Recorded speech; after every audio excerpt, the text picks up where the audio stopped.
Sebelumnya, hampir mustahil dilaksanakan di wilayah pegunungan terpencil tersebut. Kontrak ini singkatnya membuat negara seperti menyerahkan sebagian kedaulatannya kepada sebuah korporasi demi investasi asing. Soeharto melihat Freeport sebagai mitra strategis. Kehadiran tambang emas dan tembaga di Papua bukan hanya soal pendapatan negara, tetapi juga soal pengakuan internasional. Dengan menggandeng perusahaan raksasa asal Amerika Serikat ini, Soeharto memperlihatkan kepada dunia bahwa Indonesia kini ramah modal asing. Berbeda dengan era Soekarno yang penuh nasionalisasi dan retorika anti Barat, di sisi lain, Freeport melihat Soeharto sebagai jaminan stabilitas politik yang memungkinkan mereka mengeruk sumber daya tanpa adanya gangguan berarti, karena mereka jelas mendapatkan perlindungan keamanan. Berdasarkan laporan yang ditulis oleh Junji Nakagawa, disebutkan bahwa pada tanggal 1 Juli 1973, setelah keberhasilan pengeburan eksplorasi dan penyelesaian studi kelayakan, tambang Edsberg dinyatakan resmi beroperasi, dan masa kontrak 30 tahun itu pun baru dimulai.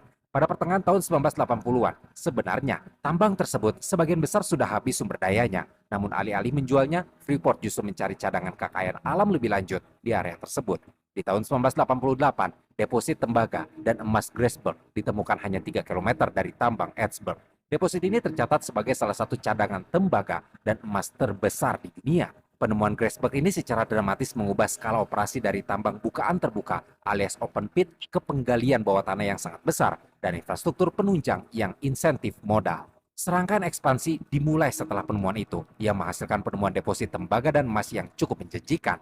Melihat temuan ini, pada bulan Juni di tahun 1991, Freeport kembali menandatangani kontrak offtake baru dengan Kementerian Pertambangan Indonesia, masih dengan jangka waktu 30 tahun, dan ketentuan untuk 2 perpanjangan masing-masing 10 tahun hingga tahun 2041. Kontrak tersebut mengizinkan Freeport untuk melakukan kegiatan eksplorasi, penambangan, dan produksi di area seluas 24.700 akre di Blok A, dan mereka juga dapat melakukan kegiatan eksplorasi di area seluas sekitar 500.000 akre di Blok B. Hubungan Freeport dengan rezim politik di Jakarta memainkan peran penting dalam kelanjutan dan perluasan bisnisnya. Pada era Orde Baru yang dipimpin Soeharto, kebijakan terbuka terhadap investasi asing dan dukungan politik memudahkan